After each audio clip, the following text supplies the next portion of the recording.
عزوز سلامتنا تقبلون نايزا يوتيوب channel تعزبتي كم يصنحون نزقوان زدلنا زيناتات حيزلكم قريبا لخو نمكتالكم بخبر عدم كبرات تعزبتي بركزبوا لحبريتاتات نابيتو مستصعانو اقدموا ملغت ويرما نوتيفيكيشن نخبصحكم زيناتات بوان نختكتاتلون نزا يوتيوب channel سبسكرايب بمغوار نايدول ملكت متواقي ترسعوم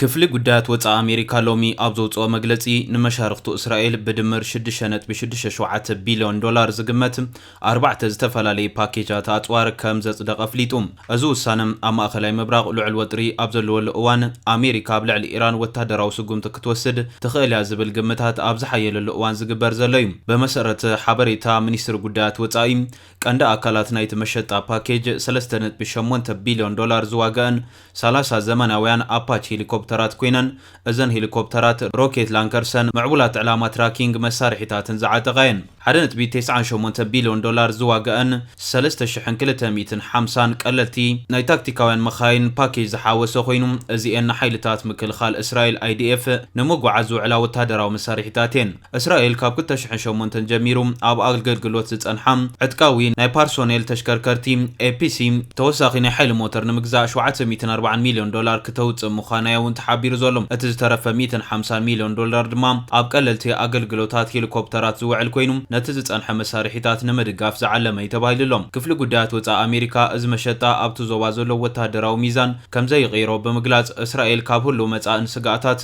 ندوباتان تحت قرصان ناي مكلخال عقما زطناخري كبل غليصلهم ناي اسرائيل صطتان هاغراو ربح امريكا وساني كبلون ات منستر وسيخ غليصلهم ازي ناي اطوار مشتا زتاوجم بريزيدنت دونالد ترامب نتي ابقازا زلو ግጭት ንመቆራጽን ነቲ ከባቢ ዳግማይ ንምህናጽን ዘዓለመ ውጥን ምቁራጽ ተጻብኦታት ኣብዞ ሰጉመሉ ዘሎ እዋን ምዃኑ ኣቓልቦ ብዙሓት ሲሒብሎም እቲ ፕሬዝዳንት ብሰንክቲ ኣብቃዛ ዝነበረ ናይ 2 ዓመት ኩናት ዘስዓቦ ሰዋውን ንዋታውን ጉዳት ክጽግኖ ከም ዝፍትን ዋላ እኳ ተገለጸ እዚ ውሳነ ግን እቲ ንእስራኤል ዝወሃብ ዝነበረ ወታደራዊ ደገፍ ከም ዝቕጽል ዘረጋግጽ ኮይኑሎም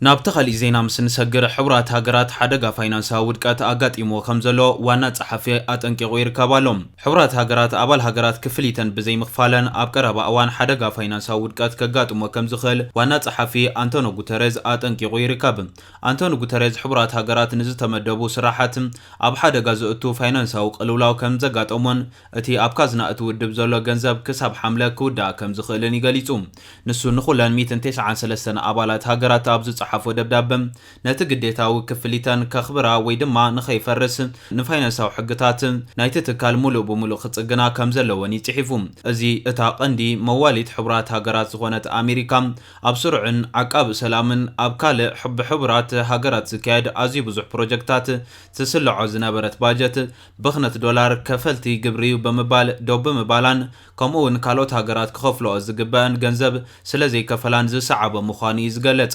حفشاو بايتو حبرات هاجرات اموداتا كتشن اسران حموشن افاينانساو سرعتو بخفي لوطي كقبر كوانتا صدقم اتتكالجن كساب حجين زي تقبلو جنزب كملس ابعابي قلولاو ناي جنزب كاتو تجديدو كمزلو يزحبر غوتيريز ناب كلن ابالات تودب ابزو سددو دبدابم حبرات هاجرات ابز حلف اوان فاينانساو قلولاو كنزغاطموم انت خونا اتولو كنتات بفصم زتفلي مخاني تحفوم وانا صحفي فليات ابالات كي تقسم ابتز صدق سرع باجت اتن كمولا زغمتا بصحيتن تحبيروني بمبال اتز تغمتا مولاغن كاكب كم زي تقاله يبري زلم وانا صحفي فلي ابال كي تقسم ابتي زصدق سرع باجت اتن كمولا زغمتا بصحيتن تحبيروني بمبال اتز تغمتا مولاغن كاكب كم زي قاله يبري زلم غوتيريز بمسارة شارتر حبرات هاجرات زتغمغما ابركتون ناي مخفال قديتان ام مخبار زمركوس مخاني قليتم غوتيريز حبرات هاجرات باجت كتكبر انت زي كيلو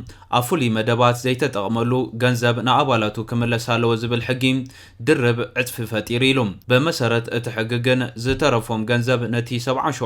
ميتاويت كمزملس ويابريم حجي زقات منازل خونتات هصصنتو كغلصو ايكلنيم زصدقغن ابيلنا بزح جنزب كفصم زخل سراح يلن تقبلنا زين فلت جنزبون كنملس اينخلني نايللوم كموصيتو ناي تحدش حقي ودب حبرات هاجرات بچبوت ابيدو زي بصح مليونات دولار يملس كمزلون ابدبدابو افليطلوم اتدبداب ابزور حطراي كمتا اكل نايتي اب 2026 زتغبره گمگام 227 مليون دولار كنملس تجديدنا ازخا ابيدنا زياتو گنزب يبل ቀፂሉ ድማ እቲ ነጥቢ ንጹር እዩ ወይ ኩለን ኣባል ሃገራት ሙሉእን ኣብ ግዚኡን ምኽፋል ግዴተአን የኽብራ ወይ ድማ ኣባል ሃገራት ንዝቐረበ ፋይናንሳዊ ውድቀት ንምክልኻል ፋይናንሳዊ ሕግታት ብመሰረቱ ክጽግን ኣለወን ትካላት ሕቡራት ሃገራት ንሰብኣዊ ቅልውላው ንምምካት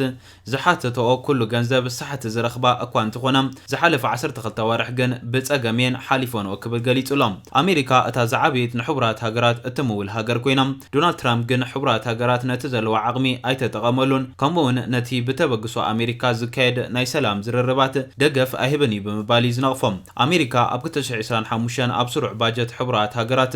እትገብሮ ኣበርክቶ ኣይከፈለትን ካብቲ ትጽቢት ዝግበረላ ምዋላ ድማ 30 ሚእታዊ ጥራይ ንዕማማት ዓቃብ ሰላም ሕቡራት ሃገራት ያቕሪባ ድሕሪ ኣብ ጥሪ ትራምፕ ካብ 31 ትካላት ሕቡራት ሃገራት ሓዊሱ ካብ 10ታት ኣህጉራውያን ትካላት ኣሜሪካ ትገብሮ ዝነበረት ምወላ ደው ኣቢልዎ ይዝርከብ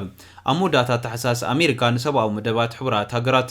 $2 ቢልዮን ንምምዋል ቃል ኣትያ እንተኾነ ግን እዚ ምስቲ ኣብ 2022 ዝገበረቶም ንተመሳሳሊ መዓላ ዝኸውን $17 ቢልዮን ብምንጽጻር ኣዝዩ ውሕድ ዝኸውን ካልኦት ሃገራት ከም ዓባይ ብሪጣንያ ጀርመን እውን ኣብ ናይ ወጻኢ ሓገዝ ሩኡይ ምንካይ ከም ዘርኣያ ኣፍሊጠን ኣለዋ እዚ ድማ ኣብ ስራሕ ውድብ ሕቡራት ሃገራት ጽልዋ ከም ዝሕድር ተሓቢሩሎም ኣንቶኒዮ ጉተሬዝ ኣብ መጀመርታ ናይታ ወርሒ ሕቡራት ሃገራት ድሕሪ ዓመታት ዝኸፍአ ፋይናንሳዊ ጥፍሽና ከም ዘጋጠሞ ኣጠንቂቑ ምንባሩ እውን ዝከር እዩ ትራምፕ ንገለ ዕማማት ውድብ ሕቡራት ሃገራት ብቦርድ ሰላም ብምትካ ኣብ ቃዛ ይሰርሓሉ ብምባል ብገለ ብፍሉይ ይንቀፍ እዩ ፕሬዚዳንት ኣሜሪካ ዶናልድ ትራምፕ ንስራሕ ሕቡራት ሃገራት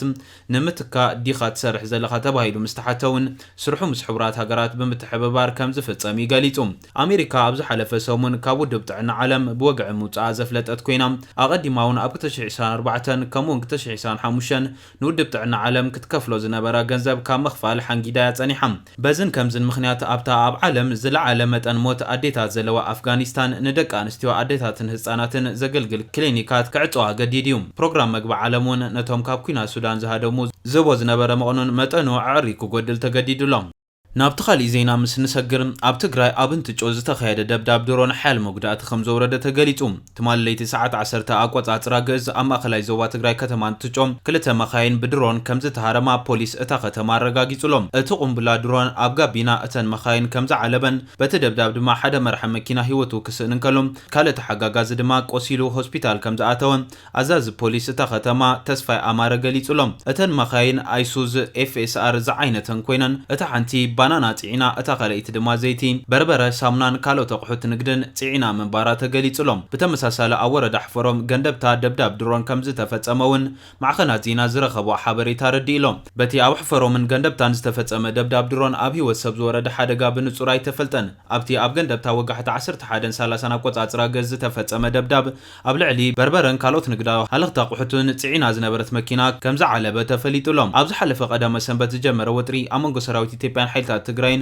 ናብ ግጭት ከም ዝተሰጋገረ ክግለጽ ቀኒዩ ተቐመጥቲ ጸለምቲ ድማ ብዛዕባ ዝቐነየ ውግእ ሓበሬታታት ሂቦም ኣለዉ ኣብዚ ሰሙን ኣብ ክልል ትግራይ ወረዳ ጸለምቲ ኣብ መንጎ ሰራዊት ኢትዮጵያን ሓይልታት ትግራይን ሓድሽ ግጭት ከም ዝተላዓዘለ ክግለጽ ዝቐነየ ኮይኑ ብ18 ጥሪ ብኣቆጻጽራ ግእዝ ኣብ ከባቢ ማይዳጉሻ ብኸበድቲ ኣጽዋር ዝተሰነየ ውግእ ከም ዝወዓለውን ሓደ ነባሪ ገሊጹሎም እቲ ስሙ ክጥቀስ ዘይመረጸ ተቐማጢ ጸለምቲ ጣብያ ደገብራይ እቲ ወጥሪ ኣብ ዝሓለፈ ቀዳም ሰንበት ከም ዝጀመረ ይዝገልጽ ካብ ሶኒ ጀሚሩ ድማ ናብቲ ሙሉእ ውግእ ከም ዝዓረገ ሓቢሩሎም ብሶኒ ድሕሪ ሰዓት ኣብ 3 ከባቢታት ሚጫራም ማይ ጸብሪ እምባድረን ደገብራይን ተኽሱ ነይሩ ብምባል ኣብ ደገብራይ ደብዳብ ድሮን ከም ዝተፈጸመ ይዝገልጽ ሰሉስ እውን ብመካናይዝድ ዝተተሓዘ ደብዳብ ነይሩ ክብል እውን ይውስኽ መጀመርታ ዝኣተወ እግረኛ ሰራዊት ትግራይ ምዃኑን ሰራዊት ምክልኻል ኢትዮጵያ ድማ ብኸቢድ ብረት ድሮንን ደብዳብ ከም ዘካየደ ይገሊጹ ረቡዕ ዳርጋ ሙሉእ መዓልቲ ኣብ 3 ኣንፈት ተኽሱ ነይሩ ኣብ ዲማ ቀልበዲን ከባቢ ሚጫራም ተከዘ ቀልቀል ብሓሙስ እውን ኣጋ ግዜ ዝጀመረ ክሳብ ዓርቢ ካብ ደገብራይ ጀሚሩ ክሳብ ጠቓ ጣብያ ፍልዋሃ ውግእ ተኻይዲ ክብል እውን ሓቢሩሎም እቲ ቀዳም ሰንበት ዝጀመረ ተራ ተኽሲ ካብ ሶኒ ኣትሒዙ ናብ ስሩዕ ውግዕ ከም ዝተሰጋገረ እውን ይገልጽ ኣብ ነበርቲ ዝወረደ ጉድኣት እንተሎ ተሓቲቱ ድማ ክሳብ ሽዑ ኣብ ታሕታይ ጸለምቲ ኣብ ሰላማዊ ህዝቢ ዝወረደ ጉድኣት ከም ዘይረኣየን እቲ ጉድኣት ኣብ ሰራዊት ምንባሩን ይሓቢሩ ኣብ ላዕለዋይ ጸለምቲ ብፍላይ ኣብ ደገብራይ ከባቢኡን ግን ክሳብ ሕጂ ደብዳብ ይካየዳሎ ክብል ገሊጹሎም ነባር ናይቲ ከባቢ ብሶኒ ተዳሂሉ ሃዲሙ ከም ዝነበረን ድሒር እኳ እንተተመለሰ ደብዳብ ምስ ጀመረ ዝነበረ ግና መረበቱ ክሓድግ ከም ዝተገደደ ገሊጹሎም ኣብ ዞባ ደቡብ ትግራይ እውን ወጥሪ ከም ዝነበረ ጸብጻባት ዝሕብሩ ኮይኖም ሰራዊት ኢትዮጵያ ኣብ ከተማ ኣላማጣ ካብ ዝነበረ ማዓስከራት ከም ዘሰሓበ እውን ሓቢርና ነርና መንግስቲ ኮነ ጊዜያዊ መንግስቲ ትግራይ ብዛዕባ እዚ ዳግማይ ናብ ሙሉእ ኩናት ከይዓርግ ስጋት ፈጢሩ ዝርከብ ግጭት ክሳብ ሕጂ መግለጺ ይሃቡን ኣብ ትግራይ ተገልገልቲ ኣብ መዓልቲ ልዕሊ 2000 ብር ከየውፅኡ ተደሪቶም ከምኡውን መንገዲ ኣየር ኢትዮጵያ ናብ ትግራይ ዝገብሮ በረራታት ንሳልሳይ መዓልቱ ደው ኣቢሉ ይርከብ ሕብረት ኣፍሪካ ኣብ ክልል ትግራይ ዝለዓለ ነፍሰ ምግታእ ክግበር ዝፀውዐ ኮይኑ ኣቦ ወንበር ኮሚሽን ሕብረት ኣፍሪካ መሐመድ ዓሊ ዩሱፍ ኣብ ገለ ክፋላት ትግራይ ዝግንፍል ዘሎ ኩነታት ብቐረባ ይከታተሎ ከም ዘሎን ኣብ ቀረባ እዋን ብዘጋጠመ ምዕባለታት ዓሚቕ ስፍክፍታ ከም ዝተሰምዖን ይገሊጹ ኩሎም ወገናት ልዑል ነፍሰ ምግታእ ክገብሩ ሕድሕድ ምትእምማኖም ከላሕልሑ ካብ ዝኽእሉ ተግባራት ክሕየቡ ከምኡውን ኩሎም እቶም ገና ዘይተፈጸሙ ኣብ ውዕሊ ፕሪቶርያ ዝነበሩ ጉዳያት ባህነፅ ዘተኽፍትሑ ከም ዘለዎም ብምግላጽ ንግዴታታት መንፈስ ውዕሊ ፕሪቶርያ ሙሉእ ብምሉእ ክኽተሉ ይጸዊዑ ሕብረት ኣፍሪካ ውዕሊ ፕሪቶርያ ብምልኣት ኣድማዕን መንገዲ ንምትግባር ዘለዎ ጽኑዕ ተወፋይነት ደጊሙ ከም ዘረጋግጽን ኣብ ምውሓዝ ሰላምን ዕርቅን ንኹሎም ወገናት ዝህቦ ደገፍ ከም ዝቕጽልን የፍሊጡ እዚ ከምዚ ኢሉ እንከሎም ኣብ ትግራይ ብዝቐጸለ ሓያል ወጥርታት መንግስቲ ፌደራል ምስ ኤርትራ ኣብ ዘዳውቡ ከባቢታት ትግራይ ብሰፊሕ ናይ ድሮን ዳህሳሳት የካይድ ከም ዘሎን ከምቲ ናይ ትማሊ ኣብ እንትጮን ገንደብታን ድማ ተወሳኺ መጥቃዕታት ከም ዝፈጸመኒ ብሰፊሑ እናተገለጸ ዝርከብ ናብቲ ናይ መወዳእታ ፍሉይ ሓበሬታ ምስ ንሰግር ቀዳማይ ሚኒስትር ኢትዮጵያ አብይ አሕመድ ናብ ጅግጅጋ ኣምሪሒሎም ልኡኻት ኢትዮጵያን ኬንያን ሶማልን ጅቡትን ሕቡራት ኢማራት ዓረብን ሎሚ ኣብ ጅግጅጋ ክራኸቡ ምዃኖም ምንጭታት ሶማል ሓቢሮም ኣለዉ ኣርእስቲ ናይቲ ዘተ ኣብ ዘይተገለጸሉ እዋን ትማሊ ሓላፊ ፀጥታ ኬንያ ናብ ጅግጅጋ ከም ዝኣተዎ ተገሊጹሎም ቀዳማይ ሚኒስትር አብይ አሕመድ ኣብዚ ኣኼባ ንምስታፍ ድማ ናብ ጅግጅጋ ኣምሪሒሎም እዚ ዘተ ዓብይ ፖለቲካዊ ትርጉም ተዋሂቦ ዘሎ ኮይኑ ብፍላይ ፖለቲካዊ ኣሰላልፋ ቀርኒ ኣፍሪካ ኣብ ዝቕየረሉ ዘሎ እዋን ዝግበር ዘሎ ምዃኑ ድማ ኣቓልቦ ብዙሓት ሲሒቡ ይርከባሎም እምበር ከስ ክቡራት ተዓዘብቲ ነዚ እዋን ዘደልኒ ሓበሬታ ዝመስል ነይሩ ብኻሊእ ዜና እስካዕ ንራኸብ ሰላም